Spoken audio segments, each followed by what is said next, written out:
Good morning, greetings, friends, and welcome to The Bright Side, your nutritional program dedicated to the understanding of the vast world of nutrition and nutritional supplementation. I'm your host, Pharmacist Ben, nutritional pharmacist from Boulder, Colorado. I use nutritional supplements where other healthcare practitioners use toxic pharmaceutical drugs and sometimes deadly medical procedures. If you suspect that there are natural nutritional roads to your health and vitality and well-being, and to addressing your health challenges, whatever they may be, but you don't know where to begin, you have come to the right place. As you listen to The Bright Side every day, you are more and more in control of your body, you are more and more knowledgeable, and you know you can overcome any health challenge. That is why we are here every day on The Bright Side, helping clear up the sometimes confusing world of nutrition and nutritional supplementation. Over the last 33 years of practicing pharmacy, I have seen drug-free recoveries from diabetes, hypertension, obesity, skin diseases like psoriasis, eczema, rosacea, acne, digestive ailments, autoimmune issues of all kinds, recoveries that by the standards of modern medicine can only be called a miracle. But what is in the world of the body, what is in the world of biology, standard operating procedure. Because the human biological system is a healing system.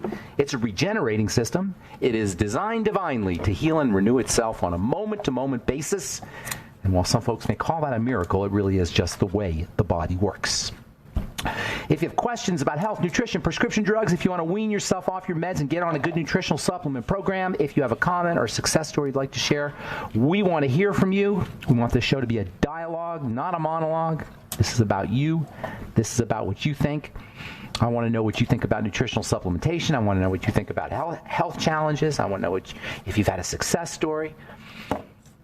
Be generous. If you've had a success story, if you've noticed that your life has changed from a nutritional supplement program or for lifestyle changes or from anything you heard about in the world of health or on this program, I got a nice LinkedIn message today from somebody who said they lost 70 pounds from listening to this program, from following the advice we give on this program, which really is not anything crazy.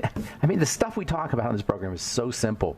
You don't have to be a physician. You don't have to be a scientist. You don't have to be a chemist. You don't have to be a pharmacist.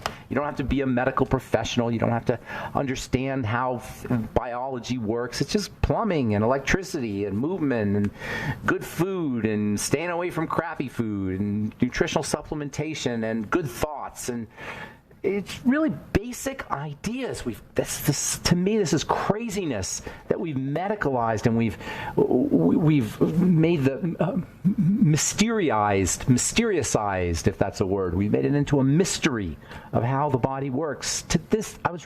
Lately we've been talking about eczema on this program, and lately I've been reading a lot about contact dermatitis, as it's called, or atopic dermatitis, as it's called, atopic, not topical dermatitis, and it's like nobody could figure out what's causing atopic dermatitis, and they want to have all these new inventions and new drugs and new strategies, and they're doing all these studies and research on the particular molecular mechanism that's involved in why people have atopic dermatitis, and they're missing what's in plain sight, and that is that it's an immune system reaction. Then it's associated with ear infections, and it's associated with asthma, and it's associated with digestive health issues. It's associated with all kinds of comorbidity problems that tell you exactly what's happening in the body, in the skin, if you have atopic dermatitis. The same thing is true about Alzheimer's. I'm reading a lot now about Alzheimer's, vaccines for Alzheimer's and drugs for Alzheimer's, and studies on what causes Alzheimer's and the various molecular mechanisms that lead to the deterioration of the brain. None of that matters. None of it matters from the perspective of getting better, from the perspective of reversal. None of it. It's interesting, maybe, and I find it fascinating. That's why I read up on it. But as far as the average person goes, who's not concerned about the molecular nature of these things, if the ideas that we talk about here are so simple for eliminating disease, reversing disease, not curing, reversing. Anyway, 844-236-6010 is our number. If you want to contribute to the conversation, we'd love to hear from you. If you have questions about the longevity products or anything we're speaking about here today, purchase the longevity products at brightsideben.com, pharmacistben.com, or criticalhealthnews.com. And don't forget to take a look at truthtreatments.com and check out our Truth Skin Health products and our new website and our new products and our holiday specials. They're all up at truthtreatments.com. Everything your skin needs and nothing it doesn't, truthtreatments.com. Also have a skin health blog. And then, last piece of housekeeping, why don't you go to our Facebook page, our new Facebook page, The Bright Side with Pharmacist Ben. I do moment of truth videos, 1 minute or 60 to 90 seconds, we'll say, videos every day on a various health subject. I've been doing them every day. I'll try to do them every day. And we also have various posts at The Bright Side with Pharmacist Ben. Just go out there and hit follow, and somebody will approve you in moments, and then you'll be part of our community. And also you can ask us questions on the Facebook page as well. Although I've noticed I haven't gotten a lot of questions on the Facebook page, but feel free to ask questions on the Facebook page. And I'll be doing a talk in my lab next week, the 28th of December, 2019, as we come into 2020. That's kind of an interesting idea. The decade is over. I wonder what the 2010s are going to be remembered for. Anyway, December the 28th, 2019, 11 a.m. at my lab, 2240 Curtis Street in Denver, 80205. We had a really nice turnout at our last one and a good time. We spoke for a couple hours and then took a bunch of questions and hung out. And we had everybody who comes, by the way, gets a free jug of Beyond Tangy Tangerine on me just for coming by. So that's next Saturday, December 28th, 11 a.m., Saturday, December 28th, at my lab, which is 2240 Curtis Street, Denver, 80205. All right. Thanks for joining us once again on The Bright Side. We've been talking about atopic dermatitis in the skin, eczema in the skin. First of all, they're both interesting. Eczema is from a healthcare professional perspective, eczema is an interesting health challenge. And as I say, the medical model is mystified by what causes it or how to address it. And pretty much all you get is steroid creams. Although if you get a steroid cream, what does that tell you? A steroid cream is an immune suppressant, so you got an immune system problem, which is basically all of our health challenges are immune system problems, which is why I like talking about eczema, because it's kind of emblematic of all health challenges. They're all immune system problems. You see it on the skin. It's like you're observing the arthritis on your skin. Imagine if you could see the arthritis as it happens. That's what eczema is. You're seeing the arthritis as it's happening. Of course, it's on the skin, so it's not in the joints. It's skinitis. It's dermatitis. Arthritis, dermatitis. Derma means skin. Arth means joints. It's an itis. The itis is the important part, not the arth and the derm. The itis is what you treat. It's what you address. It's where you want to focus on, not the derm. The itis. So dermatitis, skin problems, the skin itself is emblematic of stuff that's going on inside the body. So we talk about atopic dermatitis. I want to address this idea of the automatic nervous system. Okay, I'm going to call it the automatic nervous system, but really it's the autonomic nervous system. But I'm going to call it the automatic nervous system. The automatic nervous system is divided into two sections. It's divided into a section that controls responses in the body that help us get out of pickles, out of jams, out of the way of a bus or a lion or a tiger or whatever threat we have. It's a way of dealing with threats. This part of the automatic nervous system is called the sympathetic nervous system. We've talked about this forever. When I first heard about the sympathetic nervous system and its relationship and what it does inside the body, it was like, I don't know, I would say a light bulb went off in my head, but it was just pretty obvious. It wasn't even a light bulb. It was just obvious.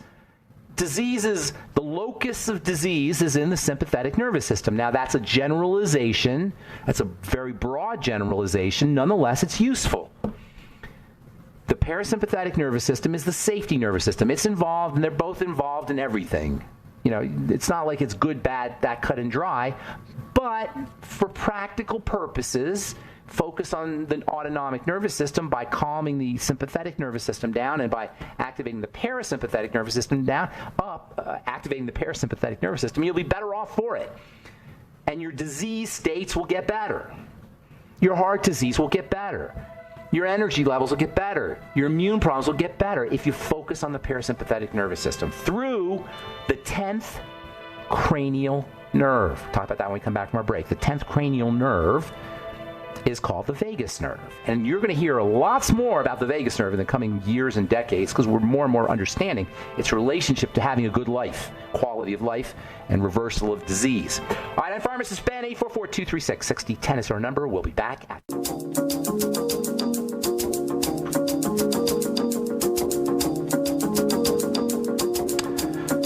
we are back on the bright side. 844-236-6010 is our number. We got lines open for you. We've got your calls in our next segment, 844-236-6010. If you want to purchase longevity products, call 866-735-2470. And for longevity products, you can also go to the websites, brightsideben.com, pharmacistben.com, and criticalhealthnews.com. And for our skin health products, go to truthtreatments.com, truthtreatments.com. All right, we're talking about the vagus nerve, the 10th cranial nerve. The cranial nerves run from the cranium, that is the brain specifically. They run from the brain through the rest of the body, mostly to the top of the body, to the head. The vagus nerve runs all over. 10th cranial nerve, well, the 12 cranial nerves are the olfactory nerve. That's the one that's the one that controls smell. And you can actually have diseases where you can't smell, or where your sense of smell is affected. The cranial nerves are affected by strokes. So if you have a stroke, you can have problems with these nerves, and they can lead to all kinds of issues. The olfactory nerve that runs in the brain, that's in the center of your brain, that's responsible for smell. You have one for eye movement. You have one for the face, trigeminal nerve. Many people have heard of something called trigeminal neuralgia, which is an awful, miserable health condition, or can be miserable, where you touch your face. Imagine the worst dental pain. You know how it feels when somebody puts a needle or puts a drill in an area, or puts a probe in an area, when a dentist puts a probe in an area where you have a cavity, or have you ever experienced that electrical nerve just indescribable pain? That's what somebody who has trigeminal neuralgia experiences when they chew, or when they touch their face. It's an awful, miserable problem, trigeminal neuralgia. There's also a facial cranial nerve that's responsible for face movement. Sometimes you'll see when people have strokes, their face will hang a little bit. That's because of the facial nerves, the facial cranial nerve. There's a cranial nerve that affects the throat and the taste. There's one for the neck. There's one for vision. There's actually 3 or 4 for the eyes. There's one for hearing. There's one for balance. If you have a problem with the vestibulocochlear cranial nerve, that will affect hearing and balance. That will cause tinnitus.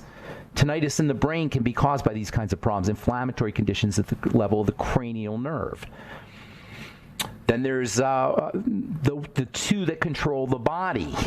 The hypoglossal controls the abdominal organs, sensation, movement.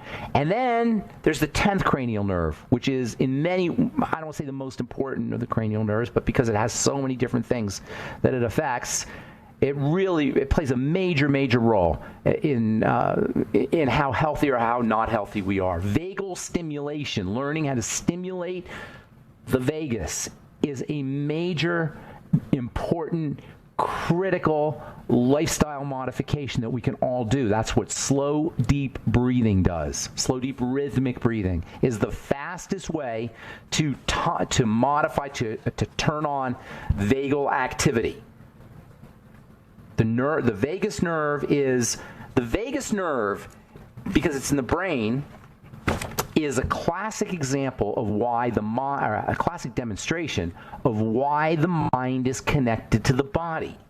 Mind-body and mind-body medicine has this kind of woo-woo connotation.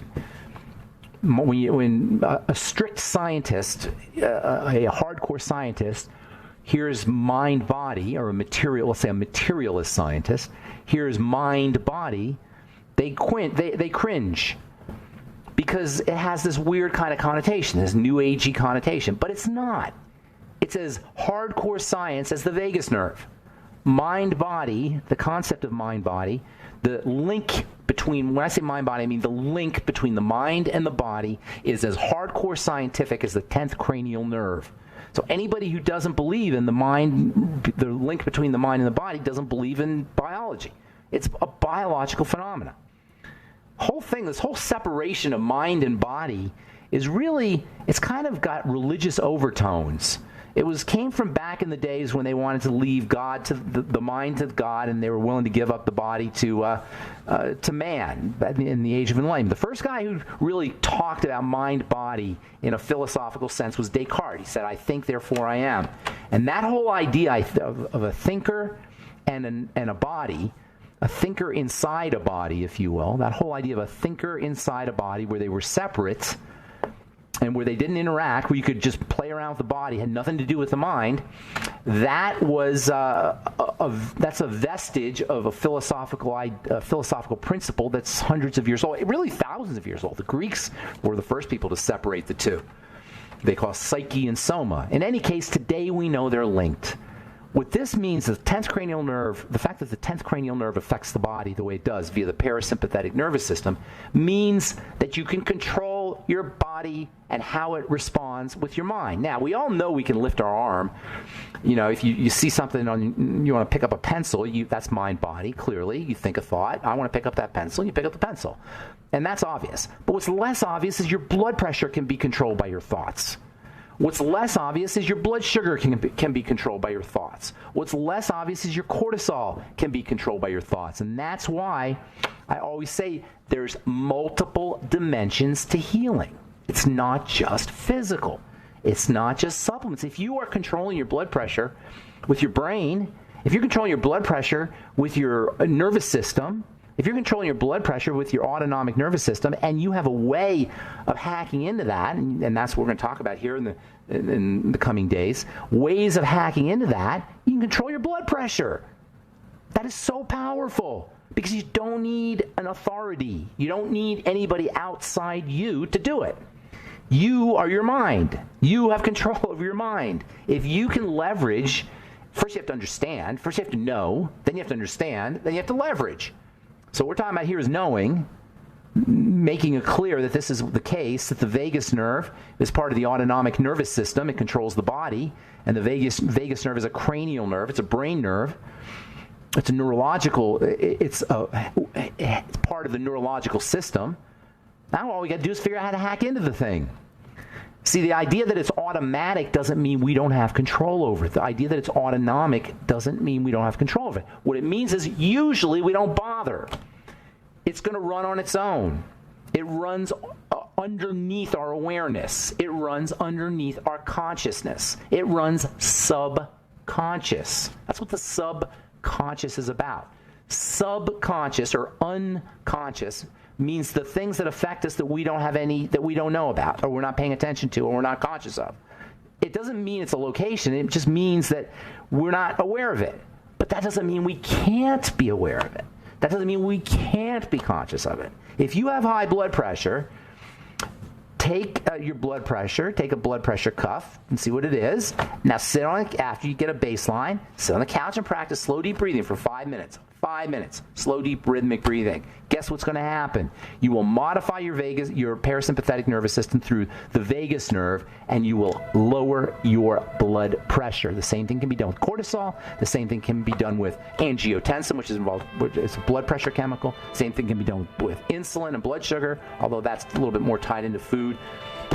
This is so powerful, you guys. All right, 844-236-6010 is our number. I'm Pharmacist Ben. You're listening to The Bright Side. We'll be back after this.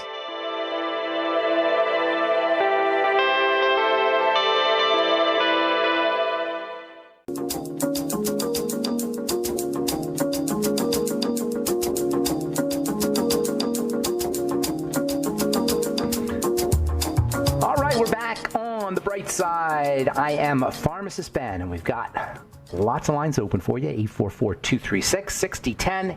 844-236-6010 is our number if you have questions about the longevity products or business or health challenges you or a loved one may be dealing with, or a comment or success story. 844-236-6010 is our number.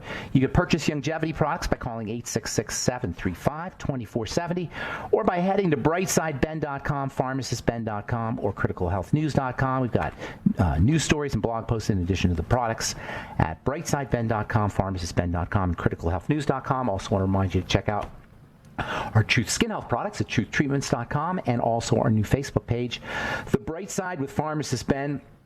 We've got videos, Moment of Truth videos, as well as, I haven't done Facebook Lives yet, but I am planning on doing some Facebook Lives. If you follow us on The Bright Side with Pharmacist Ben, you'll get notified when we do a Facebook Live. And thank you to Nasima for setting that one up for me. 844-236-6010 is our number. We'll get your calls here in just a moment. Let's see here from the journal Frontiers in Microbiology. The sun can indeed shine out of your backside, suggests research, not because you're self-absorbed, but because you've absorbed gut-altering UV radiation. How do you like that? They can actually see how much sun you're getting by doing a stool analysis, because when you go out in the sun, you change your gut bacteria for the better, and it probably has something to do with vitamin D. And we've known for years that vitamin D and vitamin D deficiency are linked to multiple sclerosis recovery and multiple sclerosis incidence. That is, the more vitamin D you have, the less likely you are to have multiple sclerosis, as well as irritable bowel disease.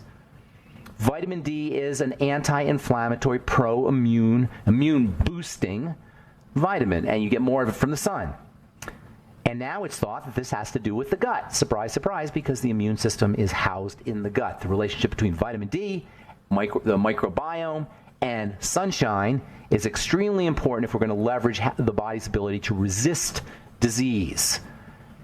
Of course, vitamin D is upregulated by making sure you're enjoying ultraviolet radiation from the sun. Yes, enjoy the ultraviolet radiation. Do not burn. That is never a good idea, of course, but make sure you're getting out in the sun, in the noonday sun, the strong sun, if you can, in the summertime anyway, for at least a few minutes every day. And not just walking the dog, but laying outside in your bathing suit or less.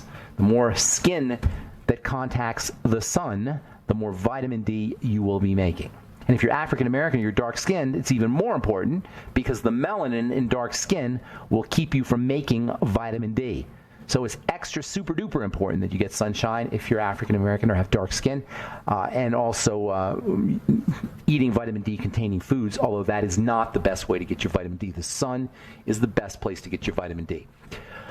All right, from the journal Immunology, glutamine may decrease obesity-linked inflammation. Glutamine could help people with obesity, reduce inflammation of fat tissue, and reduce fat mass, according to a new study.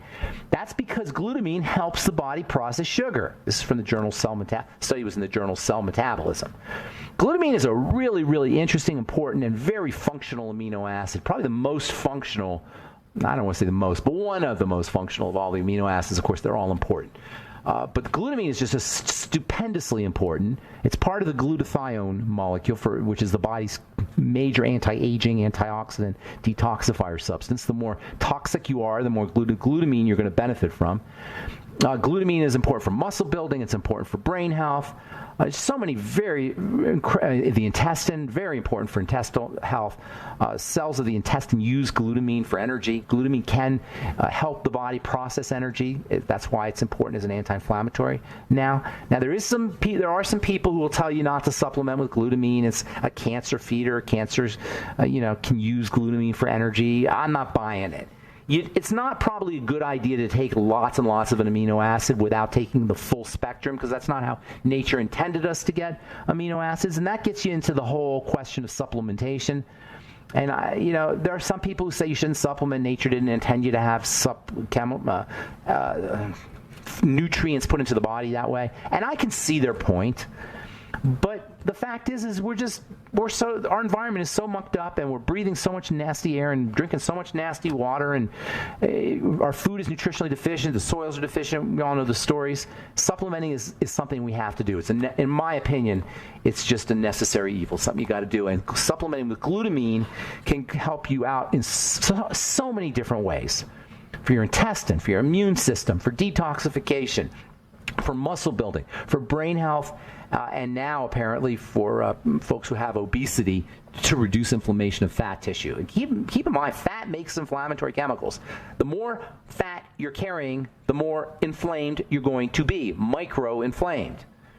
That's very important. This is why losing weight, while losing weight itself is caused by something else, just losing weight, even if you don't take care of this something else, just dropping pounds can help you improve your health, because losing fat is anti-inflammatory, because fat is inflammatory, produces inflammatory chemicals. Let me do one more here. We'll get your calls here. This is kind of interesting. Phase 1 clinical trials. That means drug. It's a drug trial. It means it's a drug company doing this. Phase 1 clinical trials for psilocybin show no adverse effects. Psilocybin, of course, is magic mushrooms, hallucinogenic mushrooms, taboo, as all hallucinogenics and psychedelics are, taboo for so many years, for decades, since they were first discovered, since it was first rediscovered by Western culture, which is probably the late 1950s. The editor of Time magazine, a guy named Gordon Wasson, went to Mexico, and he saw that the natives were eating these mushrooms and having spiritual experiences, and he decided to join them. And he had some spiritual experiences himself, and because he was the editor of Time magazine, or maybe the owner, actually, the publisher of Time magazine, he put a cover story on Time magazine in the early 1960s, and it became a big deal. But then people got freaked out about hallucinogenics and psychedelics for whatever reason, and the government stepped in. They became illegal.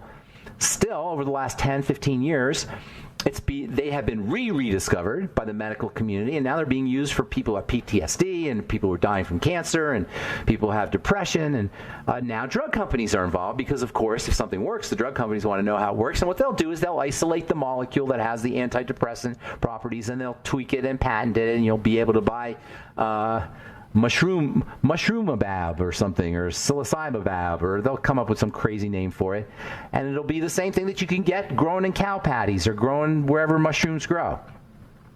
So anyway, a team of researchers from King's College in London and a mental health care company called Compass Pathways has released the results of a phase 1 clinical trial from the drug. They say it's a drug, psilocybin. No, it's not. It's a mushroom. It's not a drug. It's an extract from a mushroom. In addition to announcing the result at the annual meeting of the American College of Neuropsychopharmacology, team members talked to the press, and they said they found no adverse effects. They took the mushrooms, and they had no adverse effects. Psilocybin is a psychedelic drug, which means you're going to get some hallucinogenic symptoms. So just be prepared. It's not going to kill you, that's for sure. All right, I'm Pharmacist Ben, but it might help your depression and your PTSD. All right, I'm Pharmacist Ben. We'll get to your phone calls when we come back from our break. 844-236-6010 is our number. You're listening to The Bright Side. We'll return after this.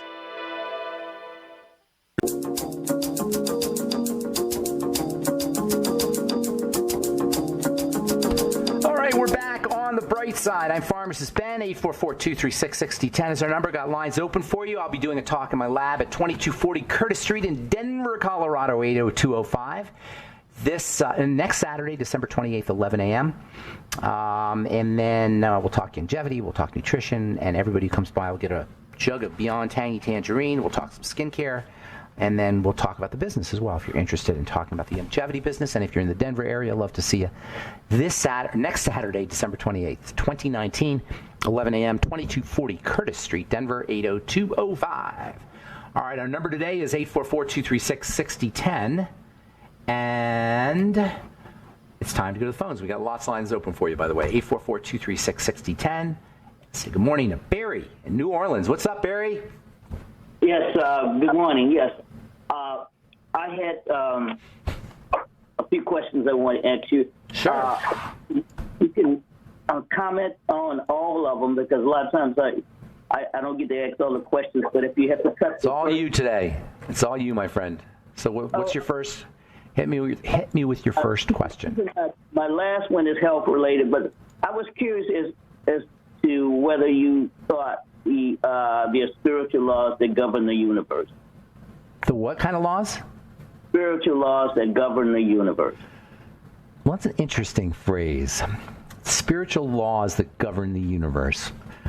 There are definitely laws that govern the universe. I don't know how you would distinguish spiritual from anything else, though. What do you mean? What is a spiritual law as opposed to a non-spiritual law? Well, most people believe that will say stuff like cause and effect. Well, is that a spiritual law, cause and effect? Yeah, that's well, let's hang on. Let's work with that, okay? Do you know in the quantum world there's no cause and effect? It's all probability?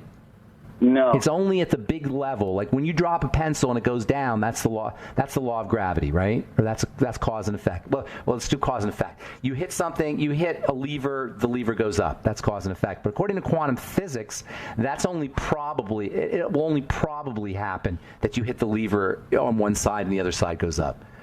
One out of a zillion, trillion times, it's not going to happen. But the problem is, a zillion, trillion, is a huge number. So most of the time it happens. The vast majority of the time, the vast majority of time it happens. But that doesn't mean that it's a law. Follow? According to quantum physics, it's all probability. So cause and effect, I don't know where that fits in. It's a law on our level of reality, but does that make it a law? Doesn't a law mean it always has to be true? I don't know.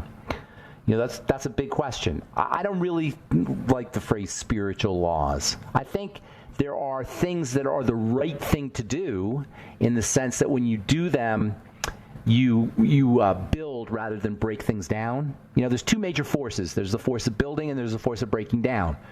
The force of building is called, in the body, is called anabolism, and breakdown is called catabolism. In physics, they tell you entropy always occurs. Entropy is the tendency of things to break down. On the other hand, there's something called neg-entropy, and that's the tendency of things to build up.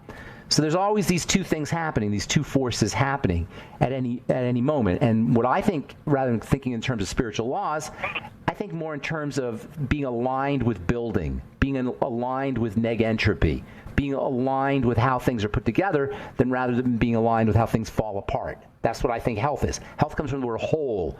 So you're pulling things together when you're healthy. Disease is when things fall apart. So I'm thinking less in terms of spiritual laws as in terms of being aligned with one phase of the biphasic processes of life, which are building and breaking down, being aligned with the building side. Does that make sense? Rather than laws. Just that's the way I look at it. Go ahead. Okay, well, I'm going to get to my last question because I'm fearing that I might not be able to get I'm not going to cut you off, but ask me your most important question first. Okay, well, if you could just comment quickly on this because I want to get to my health-related question. Yeah. I'm curious what's your opinion on whether the universe is finite or infinite? You're asking some big questions here, but I like it because I like big questions. Well, clearly it's infinite. But the problem with infinite is we have a finite brain and mind. So the finite mind cannot conceive of the infinite. So we have to presume it's infinite. It's just a presumption. But we can't really understand infinity. We have to have borders. The mind needs borders. Because even if you talk about infinity, you're naming something, you're limiting it. So the concept of something that's unlimited doesn't lend itself to language and words and the brain. We can just presume that it's infinite. Whether or not, how that works in your life, I'm not so sure that it's really that utilitarian. It has that much function in your day-to-day life, except to believe, I believe, and this is my personal belief, and by the way, L-I-E, lie, is right in the middle of belief. You can't spell belief without lie. So in a way, if once you believe something, you're limiting it, and it's not necessarily true. Nonetheless, I believe in infinity because it gives me more power to live my life that way. And ultimately, Barry, to me, those are the questions that are important. Is your life more powerful made more powerful by the beliefs you've chosen? You follow? Whether or not there's an ultimate truth or there's ultimate beliefs or there's spiritual laws, I don't know. But what I know is there's certain things we could do to make our lives better, to improve the quality of our life. And the beliefs you choose is so important. So important. The beliefs you choose will make your life better or worse. The beliefs, the things you choose to believe in will make your life better or worse. That's why I choose to believe in divine intelligence. Okay? I can't say for 100% sure, but I believe in divine intelligence because it makes my life better. I believe in unlimitedness and infinity because it makes my life better. I believe in the power of the mind to rule the body because it makes my life better to have those beliefs. It makes my day more joyous to know that everything's in working order. It makes my day more fulfilling and my life more meaningful if I know that there is a certain way that I can live it that will make not only my life better, but the world better. So I'm choosing my beliefs functionally. And that's really the ultimate question. Is your life made better by the beliefs you choose? Does that make sense? Yes. Okay, now now we're really going to run out of time. So what did you want to know? Well, as much as you can, because I don't eat peanuts as much as I do. But I'm just curious, if these aflatoxins are so bad, why is it that with all the peanut butter children eat? Yeah, right. That's a good point. It's not that it's so bad; it's that it's really, really toxic. I mean, it's it's very potent. So they may not be getting enough aflatoxin, but gram for gram, it's a really powerful toxin. But we don't know. Maybe migraine headaches are related. Maybe early demise or cancer is related. Maybe immune problems. You know what I'm saying? Just because we don't see a definitive link between peanut butter and health doesn't mean that all the peanut butter we're eating and all the peanuts we're ingesting and all the peanut flour that's in processed products aren't related to multiple sclerosis. Do you follow? We don't know that. So we do know that aflatoxin is pretty nasty stuff. It's not in all peanuts, but peanuts tend to grow that kind of stuff. It's not going to be in all peanut butter, and it's not going to be in it enough that you'll know that you'll just drop dead, but maybe you'll just feel lousy. Maybe you'll just have chronic fatigue because you're eating a lot of peanut butter. You follow? Nobody's ever thought to look at those kinds of links. So, and then on top of all that, peanuts are not a great food. There's some good stuff in peanuts for sure. There's some really good stuff in peanuts, but they're not all around a great food. So to avoid peanuts, it's not going to hurt you really to avoid peanuts. There's no real upside. You may like the taste. Do almond butter. Almond butter is really nuts, or almonds are really nuts. Peanuts are not nuts. They're legumes, and in addition to the aflatoxin, a lot of people react to legumes, and a lot of skin problems, a lot of acne in kids is associated with peanut butter. And a lot of acne and adult acne or digestive acne conditions is also associated with peanut butter and peanut butter ingestion. That's one of the probably one of the top 10 foods that Americans ingest is peanut butter. I don't know the statistics on the foods we eat, but I'm thinking peanut butter is really high on the list. And plus, peanuts are a cash crop, and they're in a lot of other things too. There's good things in peanuts, no doubt about it. But as an overall food, you can do better with almond butter, or now they have hazelnut butter and cashew butter, various nut butters, real nuts. Nuts, by the way, have their own problems. Nuts are not a perfect food either. All right, Barry, I am out of time, but I always enjoy talking to you. You always have something good and to contribute to the program, and I really appreciate it. Thanks, Barry. And that's it for today on The Bright Side. Our websites, brightsideben.com, pharmacistben.com, and criticalhealthnews.com for the longevity products, truthtreatments.com for all our Truth Skin Health products, including our new products and our holiday specials. And also we have a skin health blog at truthtreatments.com. I'm Pharmacist Ben. Thanks for listening to The Bright Side, friends. Have a wonderful, beautiful, awesome, spectacular day. We'll talk to y'all later. Bye for now.